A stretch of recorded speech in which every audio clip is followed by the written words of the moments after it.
407 years ago, our fathers brought forth on this continent a new nation, conceived in liberty and dedicated to the proposition that all men are created equal.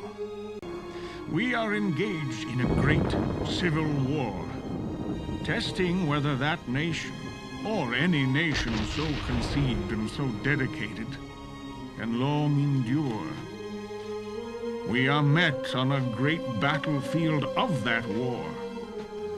We have come to dedicate a portion of that field as a final resting place for those who here gave their lives that that nation might live.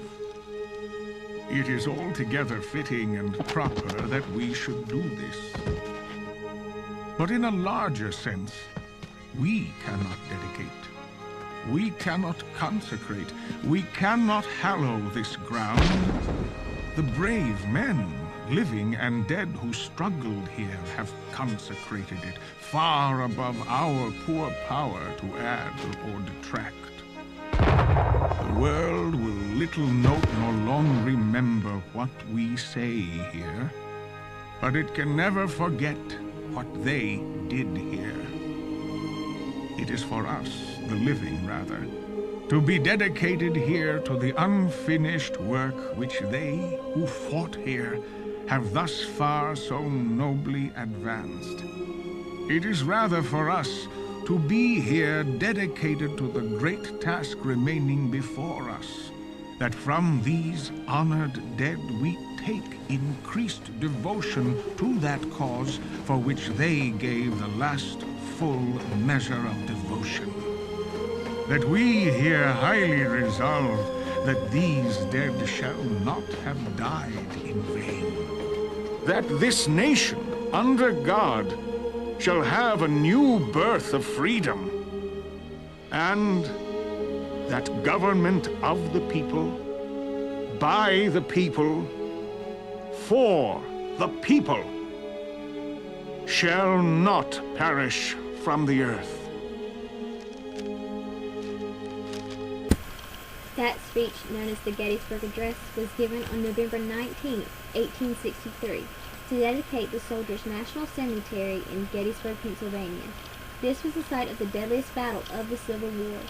It was the turning point of that war. The Battle of Gettysburg was fought over 3 days. The casualties from that battle were between 46,000 and 51,000 men.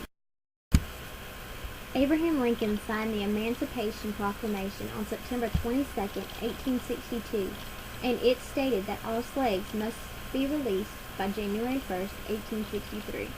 Thousands of slaves were freed the day the Emancipation Proclamation was put into act. One main reason the slaves were freed when they were is because the Union was in the need for more soldier power. Besides being the President of the United States, Abraham Lincoln was married to Mary Lincoln, and together they had 4 sons, Robert, Edward, Willie, and Tad. Edward died at age 3. In 1862, at age 11, his son Willie died of typhoid fever.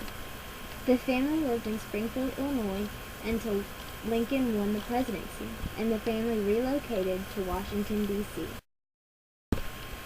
On April 14, 1865, John Wilkes Booth entered the Ford's Theater on one mission, and that mission was to kill President Lincoln. After he shot Lincoln, Booth jumped out of the theater box, breaking his ankle, and he led authorities on a manhunt for 12 days. A funeral train carried the casket of Lincoln and 300 mourners to Springfield, Illinois, where Abraham Lincoln would be laid to rest.